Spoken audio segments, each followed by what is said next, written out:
kind of colourblind, and so she likes to take the piss out of it every now and then. She was like, you could have told me this before we started up a label. And I was like, I'm recently understanding that my sisters were right.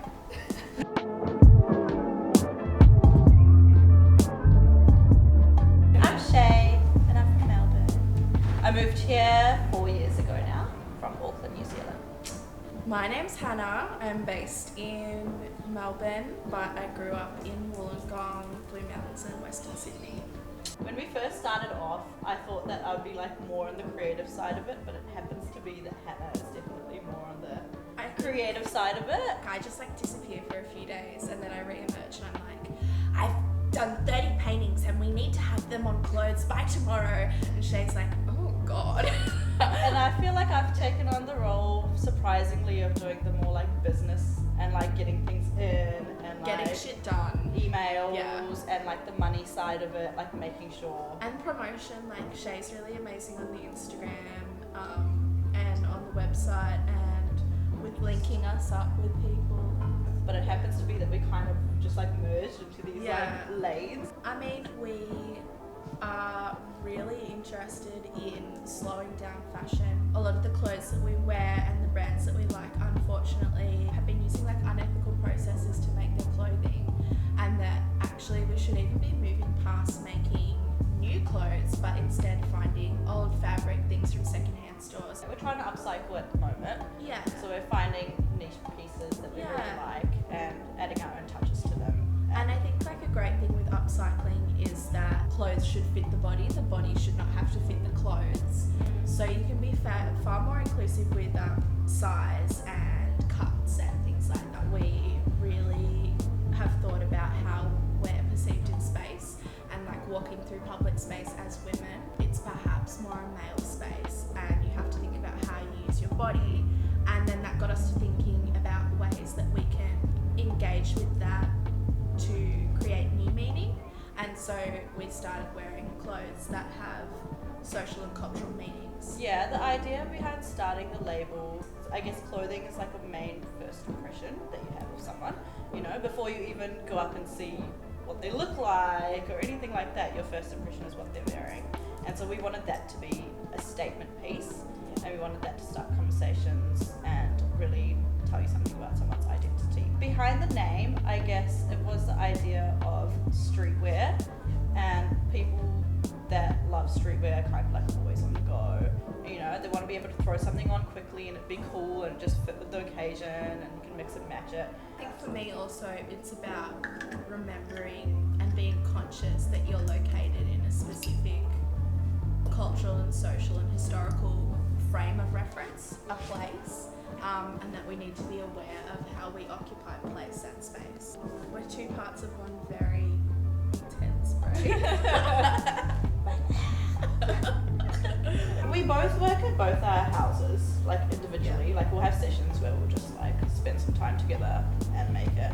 I've got like a pretty decent sized room, and part of it can like works like I've got a sewing machine, my desk and stuff, and it kind of works as like a studio space as well. Yeah. So mostly at mine. Like we both work quite separately and perceive this label as a way of like exploring our identity and developing ourselves. So for me, on a day where I've had like a highly emotional day, whether it's like a perceived positive or negative emotion, I will try and put it on paper in some way, even if it's just like a couple of words or a drawing, and then And I think like most artists said, some of your best work comes out from like, and we just sort of from, like, bring it all dark together space as well. Yeah. And then we kind of give each other advice on like what we can tweak and stuff like that. Hannah does a lot of the stuff on paper, and then I kind of take it onto the design. She does like on the stuff of computer this century, kind of which, stuff. yeah, I just don't know. Still learning all the skills big as time. we go. Yeah. Like the online stuff, a lot of it, my amazing boyfriend taught me a lot of that. You're really amazing at drawing and stuff, and that's something that you've had for a while now. In terms of learning stuff, a lot of our stuff is self-taught, and also I think it's really important to note that like you know, we're bullshit artists, we have no idea what we're doing half the time. And then it's like fine to be a creative and not know, because making your art into a business is so challenging. It's had its moments. Big time. It's tested both of us. Yeah. And our relationship as friends and then as business partners as well. Yeah. We always have new ideas and we always want to like challenge ourselves and kind of move Yeah. forward. And Instagram has actually helped us a lot by like meeting people as well. Like being able to branch out to people that are really good and talented at what they do and then be involved with them. Most people are really open to also teaching. Yeah, especially their women skills. creatives. Yeah. Like in the streetwear industry and in screen printing and stuff, we've found some really amazing people that just want to share. There's a lot of which is sense great. of community. So much of art is about vulnerability, and you can bring that into your business by accepting and being open to vulnerability when you lean on people for help and say like, hi, I've got no idea. Yeah. Yeah. Please help. It's nice to stay open. Well, I take it as women taking back their sexual power. I was an avid Tinder user, and I actually got banned from Tinder. They have facial recognition software, and no matter what I do, I can't get back on it because I used to post all the rude messages that men would send, things like sit on my face and like really disgusting, objectifying things about my tits and violent things. So for me, sit on my face was a reaction to the Sester and Foster laws, which are censoring sex workers and like sexuality educators, Sex workers, anyone that wants to be hot on Instagram. And it was about really taking that back and saying, sit on my face isn't something for men to say to me. It's for me to say to people. Yeah. And I think it's also about queering sit on my face, because that's for me is something that's quite heteronormative and is really thrown out by men.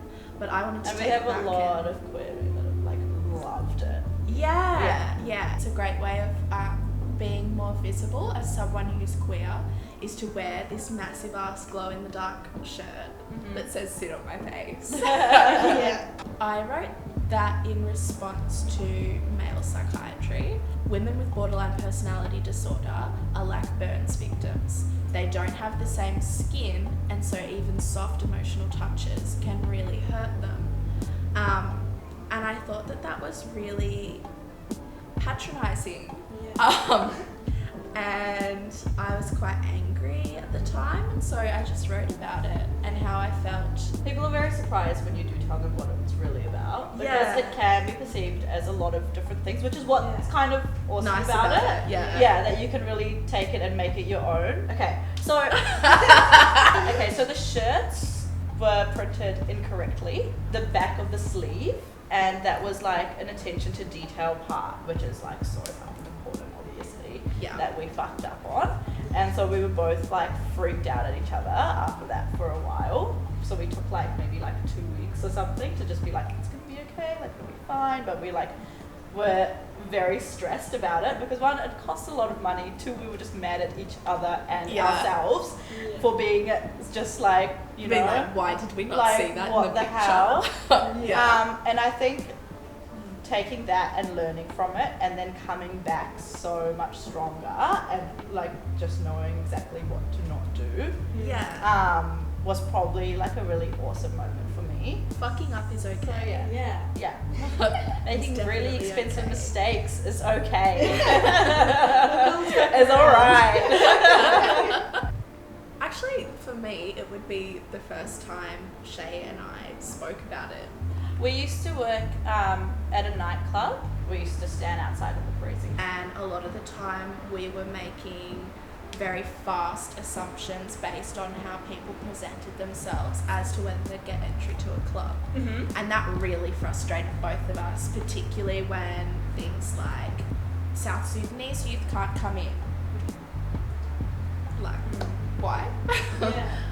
So yeah, just things like that, particularly around gender and ethnicity, really bothered us. And we went to a day party when we'd finished work, which was upstairs, and got some juices flowing, and just ended up for 4 hours in the smokers talking about like every idea and feeling we ever Everything had. that we wanted to do. And it was like this incredible fusion. Like I was like, oh my god, my soulmate.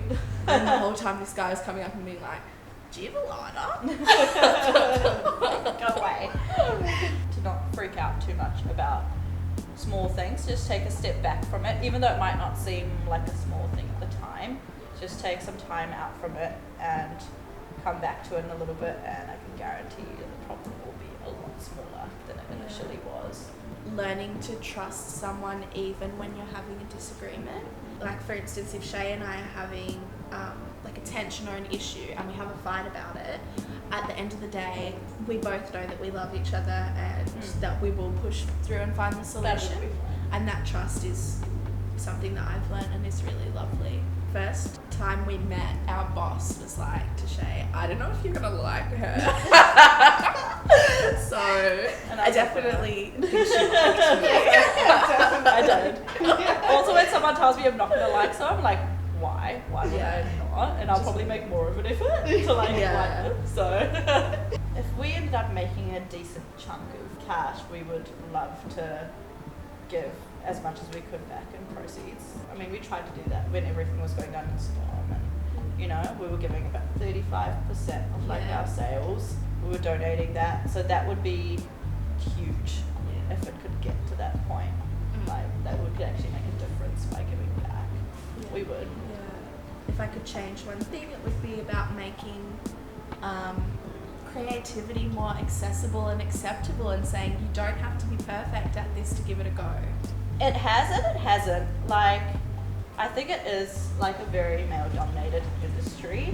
That a lot of times people question a lot of stuff we're doing, and we've sent things off before to like printers, and like now the person we're working with for screen printing is she's a female. We've had issues in that sense where people haven't really taken us very seriously. Yeah, I think like one issue is when we have to use services that are male dominated. For us, like they would look at our artwork and then just go and edit it. Stuff like that. Or like be like, we can fix it for you, and we'd be like, no, that's okay. Yeah. That's what it is. Yeah, I think there was like a lot of speaking over and speaking for when we just wanted to be supported in having a platform. I'm not really fazed by negative feedback. It's like, you know how they say like PR, like any publicity is good publicity. We actually haven't had much negative feedback. It is a pretty supportive community out there in the sense of like once you've got it out there and it's presented to people. But yeah, we haven't had that much. I mean, at all. For me, it's not a day well done if I haven't pissed someone off. Like, that's just my personality, and I've always been like that, so it really doesn't bother me. Write a big fuck you and stick it in some art and make some money off it. Yeah.